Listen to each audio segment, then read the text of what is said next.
जय श्री राम। आज हमारे पास एक ऐसी जन्म कुंडली आई जिसमें उस जातक का जो जन्म कुंडली वाले व्यक्ति हैं उनका नाम तेजकरण है। उनका 5 बार एक्सीडेंट हो चुका है साहब, और पिछले 3-4 वर्षों में 5वीं बार अभी एक्सीडेंट हुआ। और जब 5वीं बार एक्सीडेंट हुआ तो उनकी माताजी की इच्छा हुई कि हमारे बच्चे की जन्म कुंडली दिखाई जाए। तो वो हमारे पास में आए कि गुरुजी आप हमारे बच्चे की जन्म कुंडली देखो। तो हमने भी सोचा साहब कि बिल्कुल जन्म कुंडली देखेंगे कि ऐसा आखिर योग क्या है जो 5 बार एक्सीडेंट हो गया। मतलब 5 बार एक्सीडेंट होना कोई आम बात तो है नहीं साहब, ये भी कुछ विचारणीय बात है कि 5 बार बच्चे का एक्सीडेंट हो गया। और माताजी बता रहे थे, और बच्चे की माताजी बता रहे थे कि गुरुजी बच्चे का एक्सीडेंट सामान्य नहीं हुआ, बड़ी बड़ी घात उसके ऊपर। 5वीं बार जब एक्सीडेंट हुआ तो बड़ा जोरदार एक्सीडेंट हुआ। इसलिए आप उसकी जन्म कुंडली देखिए और जन्म कुंडली में हमें यह बताइए कि ऐसे क्या ग्रह योग उसके निर्मित हो रहे हैं जिसके कारण मेरे बच्चे के 5 बार एक्सीडेंट हो चुका है। आप भी इस जन्म कुंडली के विषय में जानने के लिए रोचक हैं। मैं ज़्यादा आपका समय नहीं लूँगा, ज़्यादा बड़ा वीडियो बनाना नहीं चाहता हूँ। सामान्य शब्दों में आपको इस जन्म कुंडली के वो सार या वो पॉइंट जो मैंने पकड़े वो आपके सामने रखना चाहता हूँ कि हाँ, इन कारणों से इस बच्चे का 5 बार एक्सीडेंट हुआ है। आप भी इस जन्म कुंडली के विषय में सुनिएगा। सुनने के बाद आपको क्या पॉइंट अच्छे लगे वह पॉइंट आप कमेंट सेक्शन में जाकर हमें अवश्य बताइएगा। निश्चित आपके ज्ञान का हमारे थोड़ा बहुत जो भगवान की कृपा से हमें मिला है उसका दोनों का शब मिश्रण होगा तो बड़े ज्ञान के साथ में ज्ञान की चर्चा करने में बड़ा आनंद आएगा। तो आइए इस जन्म कुंडली के विषय में हम विश्लेषण करना प्रारंभ करते हैं। तो प्रिय मित्रों, ये है वो तेजकरण जी की जन्म कुंडली जिनका 5 बार एक्सीडेंट हो चुका है। तेजकरण जी हमने नाम लिखा हुआ, जन्म दिनांक लिखी 8/4/2004 और उनका जन्म समय जो है वो प्रातः 5:45 पर है और जो जन्म स्थान है वो खरगोन है उनका।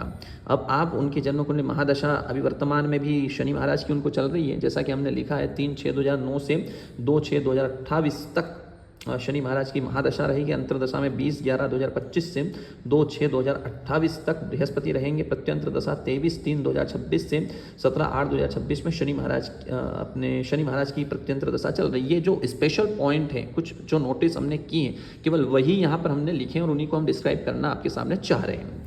सूर्य इनके सभी के हमने अंश लिख दिए, आप अंश अपने हिसाब से देख लीजिए। उसके पहले ये विशेष हमने लिखा है कि राहु भी गुरु से पहले 14/1/2023 से 20/11/2025 तक अंतरदशा में रहे थे। अब सुनिए आप इनकी जन्म कुंडली का विवरण, जो हमने नोटिस किए वो पॉइंट सुनिए आप। यहाँ पर बात हुई एक्सीडेंट की, बात हुई चोट घाव इत्यादि की, तो हम जन्म कुंडली के क्या 12 भावों का विवरण करने जाएंगे? नहीं।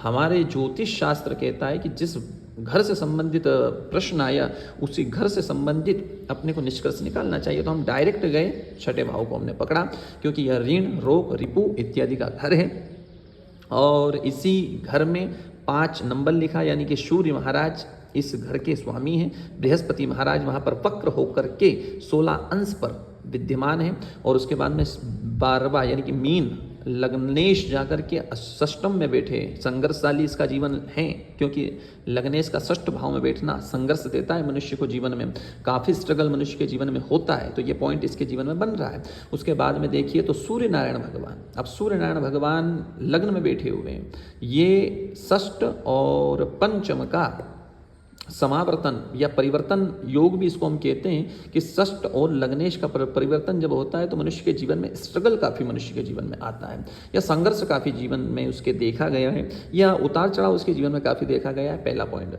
मीन लग्न की, यह जन्म कुंडली की मीन लग्न में शनि महाराज अकारक माने गए और शुक्र भाव में शनि महाराज का बैठना, जहाँ शनि महाराज बैठते हैं वहाँ पर लाभ देते हैं और जहाँ शनि महाराज देखते हैं, शनि महाराज के पास में 3 दृष्टियाँ, जहाँ शनि महाराज देखते हैं वहाँ पर हानि करते हैं। पहली दृष्टि शनि महाराज की, जो तीसरी दृष्टि 1 2 3, तीसरी दृष्टि कहाँ जा रही है? ऋण रोग रिपु के घर में और शनि महाराज की महादशा चल रही है साहब। अब महादशा चल रही है, शनि महाराज की दृष्टि जा रही है, बृहस्पति की अंतर्दशा चल रही है और बृहस्पति महाराज वहाँ बैठे हैं। तो जहाँ बृहस्पति बैठते हैं उस स्थान पर भी हानि होती है, उस स्थान की बृहस्पति हानि करते हैं। इन दोनों ग्रहों में अपोजिटता है, जो शनि महाराज बैठते हैं उसमें लाभ करते हैं, बृहस्पति बैठते हैं वहाँ हानि करते हैं। और वो घर दोनों का टारगेट स्थान कौन सा हो गया? तो वह हो गया चोट घाव ऋण रोग रिपु का। तो इसीलिए इस बालक की जन्म कुंडली में घटना घटी। इनकी माता का कहना था कि ऐसा साहब 2-3 महीना, अब ये बृहस्पति तो 20/11/2025 से लगे, उसके पहले भी इनके साथ में घटना घटी।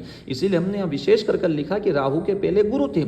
अब गुरु यहाँ राहु को अगर देखो तो राहु द्वितीय भाव में जड़त्व दोष के साथ में बैठे हुए हैं साहब। जड़त्व दोष दूषित दोष है, दुर्योग माना जाता है। वो जड़त्व दोष के साथ में बुद्धि को हीन कर देता है, बुद्धि को जड़ कर देता है, इसीलिए इसे दुर्योग भी कहा जाता है। तो द्वितीय भाव में जब राहु और बुध की युति बनी, राहु ने 5वीं दृष्टि से वही ऋण रोग रिपु भाव को देखा और वह 14/1/2023 से 20/11/2025 तक रहे, यानी कि 23 से लगा करके ही इस व्यक्ति के जीवन में ये घटनाएं घटित होने लगी और उस स्थिति में इसके 5 बार एक्सीडेंट हुए, जिसमें अपनी प्रमुख भूमिका निभाई शनि, राहु और बृहस्पति ने, और अभी वर्तमान में भी वो निभा रहे हैं। इसलिए हमने इनको कहा कि अभी आप वर्तमान के समय में ये जो 17/8/2026 है, यहाँ तक तो विशेष समस्या रहेगी।